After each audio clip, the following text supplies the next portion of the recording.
Hello, xin chào 500 anh em. Chào mừng anh em đã quay trở lại với channel của tôi. Và trong video clip ngày hôm nay thì tôi sẽ chia sẻ với anh em một vài các thông tin liên quan đến bản cập nhật 12 và những thứ mà anh em sẽ cần phải chuẩn bị trong thời gian sắp tới để đón chờ được bản cập nhật này nó thuận lợi nhất. Ok.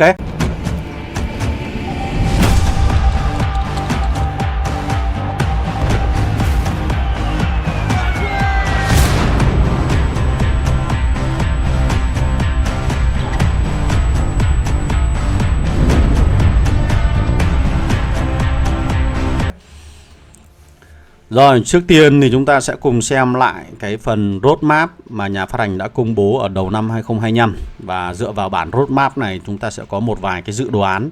Và từ những dự đoán đó thì các bạn sẽ cần phải làm một số các công tác chuẩn bị từ bây giờ để chúng ta có thể đón nhận bản cập nhật 12 chấm nó thuận lợi nhất có thể. Rồi, trước tiên là tháng 3 chúng ta sẽ có cái sự kiện kỷ niệm. Thì ngay ngày mai thôi là các bạn đã có được trải nghiệm được một vài các cái hoạt động bên lề liên quan đợt kỷ niệm này rồi, thì nó cũng không ảnh hưởng lớn lắm đến cái video clip này. Chỉ có tháng 4, sang tháng 4 là chúng ta sẽ có hai cái thông tin khá là mới. Một là chúng ta sẽ được chơi thử cái bản đồ biển có tên là Vancouver, và ở bản đồ biển đó chúng ta sẽ có một cái hệ thống chuyên môn hóa. Và mình sẽ có một video clip riêng biệt về cái hệ thống chuyên môn hóa này để giới thiệu cho các bạn để chúng ta có thể chuẩn bị tâm lý một cách tốt nhất. Rồi, quay trở lại với video clip này. Ở bản cập nhật 12 chấm chúng ta sẽ có cơ hội trải nghiệm Vancouver. Và như nhà phát hành có chia sẻ ở trong cái phần roadmap này thì Vancouver sẽ bao gồm phần biển nhiều hơn so với biển Aegean Sea. Và nó ngoài cái việc mà biển nhiều hơn thì cái phần trung tâm của bản đồ, tức là cái công trình trung tâm của bản đồ sẽ là cái công trình nằm ở ngoài biển. Điều đó là chúng ta sẽ phải sử dụng các đơn vị hải quân nó nhiều hơn so với cái bản đồ biển Aegean Sea. Và cụ thể hơn thì chúng ta sẽ xem cái phần tin nhắn sau đây mà nhà phát hành đã đăng tải trong thời gian gần đây. Rồi, trước tiên là một vài cái thông tin cơ bản về Vancouver mà nhà phát hành đã bật mí ở trong một số bài đăng ở trên cái kênh cộng đồng của họ. Thì đặc trưng của bản đồ sẽ là bao gồm cả đất liền và phần biển. Và dĩ nhiên phần biển sẽ nhiều hơn so với phần đất liền, so với cái bản đồ Aegean Sea mà các bạn đã được trải nghiệm ở các bản cập nhật trước đây. Và cái công trình trung tâm thì nhà phát hành có nói rằng công trình này sẽ được nằm ở biển, và bắt buộc là các bạn sẽ phải sử dụng các đơn vị tàu chiến, các đơn vị hải quân của chúng ta để giành giật được cái mục tiêu này và đem đến lại thắng lợi. Chứ không phải giống như ở bản đồ Aegean Sea là các bạn sử dụng các đơn vị lục quân ở phần trung tâm của bản đồ. Thì bản đồ Vancouver nó có một sự thay đổi khá lớn ở đây. Và ngoài ra thì Vancouver sẽ mang lại cái hệ thống thời tiết giống như San Francisco. Điều đó có nghĩa rằng nếu như bạn nào mà đã từng trải nghiệm cái bản đồ San Francisco, chúng ta đã thấy hệ thống thời tiết khá là thông minh và khá là hay. Thì mình hy vọng là cái hệ thống thời tiết này được áp dụng ở Vancouver và áp dụng ở trên biển thì nó lại đem lại những cái lợi thế và đem lại những cái tính năng hay ho hơn nữa. Thì có lẽ là chúng ta sẽ cùng đợi thêm.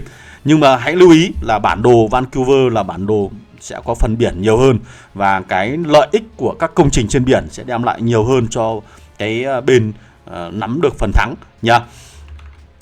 Cái thông tin thứ hai mà mình muốn cung cấp thêm cho các bạn đó là lịch trình mở cửa của các bản đồ biển. Cụ thể là bản đồ cấp độ 4. Thì ngày mùng 6 tháng 3 vừa rồi là chúng ta đã bắt đầu bước vào vòng đăng ký của bản đồ biển Aegean Sea. Sau cái thời điểm ngày mùng 6 tháng 3 này thì các bạn sẽ có cơ hội để trải nghiệm cái bản đồ Vancouver ở ngày 27 tháng 3. Và ngày 17 tháng 4 chúng ta lại tiếp tục đi Vancouver. Điều đó có nghĩa rằng sau khi kết thúc cái Vancouver này lại đến một cái bản đồ Vancouver khác. Và ngày mùng 8 tháng 5 các bạn đi xong các bạn về, chúng ta lại bắt đầu tiếp tục vào bản đồ biển Aegean Sea. Và ngày 29 tháng 5 lại tiếp tục đi Aegean Sea tiếp. Và nhìn vào cái lịch trình mà nhà phát hành đã công bố ở đây, chúng ta có thể đếm sơ lược là 5 cái bản đồ cấp độ 4 đều là bản đồ có hải quân. Và sau cái ngày 29 tháng 5 này chúng ta sẽ có thêm một cái bản đồ biển nữa ngoài Vancouver.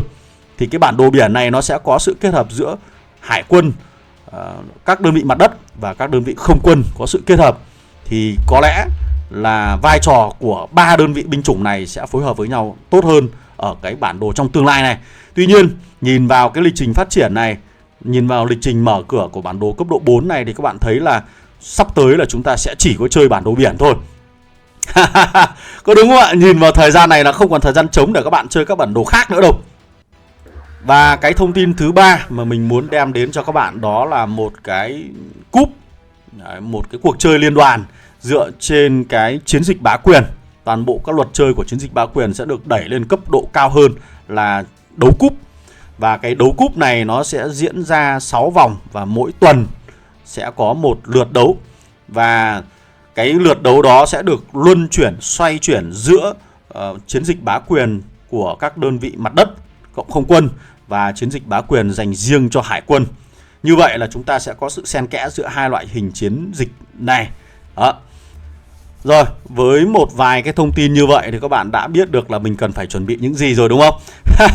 Sắp tới thì chúng ta sẽ phải chiến đấu ở trên biển nhiều hơn, cho nên là toàn bộ những người chơi theo cái khuyến cáo của mình là các bạn cần phải có một đội hình đầu tư vào các đơn vị hải quân là chủ yếu. Trong đó thì các bạn nên tập trung vào 1 đến 2 cái đơn vị mạnh nhất của mình để làm sao cho lực lượng hải quân của các bạn thật sự là khỏe ở trên chiến trường để chúng ta có được cái cơ hội cạnh tranh. Chưa kể là cái sự kiện Bravery Pass mà mình đã vừa public ở trong cái video gần nhất cũng liên quan đến các chế độ của hải quân rồi. Thì toàn bộ nguồn tài nguyên mà các bạn đang có bây giờ thì có lẽ là nên tập trung vào các đơn vị hải quân. Đối với những người chơi mới ở các máy chủ mới thì cái điều này khá là khó, bởi vì chúng ta vẫn còn phải hoàn thiện các đơn vị mặt đất. Thì tuy nhiên cái này các bạn cũng cần phải phân bổ nguồn lực làm sao để chúng ta cũng có được các đơn vị tàu chiến khỏe. Đấy là cái thứ nhất. Cái thứ hai là các bạn cần phải tiết kiệm được tượng vàng của các sĩ quan, để sau này chúng ta sẽ tập trung nâng cấp vào các sĩ quan dành cho hải quân. Đó. Và kiểu gì thì kiểu, nhà phát hành cũng sẽ mở khóa nhiều các sĩ quan hải quân hơn nữa để cho người chơi có sự lựa chọn giống như các đơn vị về mặt đất. Thì trong tương lai gần thì chúng ta sẽ đón chờ thêm một vài các sĩ quan của các đơn vị hải quân này. Thì các bạn có thể hoàn toàn cân nhắc là lựa chọn các sĩ quan hiện tại đang có, hoặc là chờ đợi để đợi thêm các sĩ quan mới. Nhưng chắc chắn là sẽ có sự xuất hiện thêm của các sĩ quan mới nữa. Cho nên là chúng ta hoàn toàn phải tính toán trong trường hợp này. Ok, thì đây chỉ là hai cái dự đoán của mình, bởi vì dựa trên những thông tin mà hiện tại chúng ta đang có thì có lẽ trong thời điểm hiện tại các bạn nên đầu tư vào lực lượng hải quân. Và với những người chơi ở các máy chủ cũ thì chúng ta nên tập trung đi các phần chơi chiến dịch dành cho hải quân. Đối với những người chơi ở các máy chủ mới thì chúng ta vẫn còn phải phân bổ nguồn lực vào các đơn vị mặt đất hoặc là đơn vị không quân, thì các bạn hoàn toàn phải tính toán. Bởi vì trong tương lai là chúng ta sẽ phải chơi các đơn vị hải quân rất nhiều, cho nên là mình cần phải tính toán cái câu chuyện này. Không những chỉ dừng lại ở cuộc chơi bá quyền dành cho hải quân mà chúng ta cũng còn phải tham gia vào đấu cúp, rồi thậm chí là đi ở bản đồ biển cấp độ 4 nữa.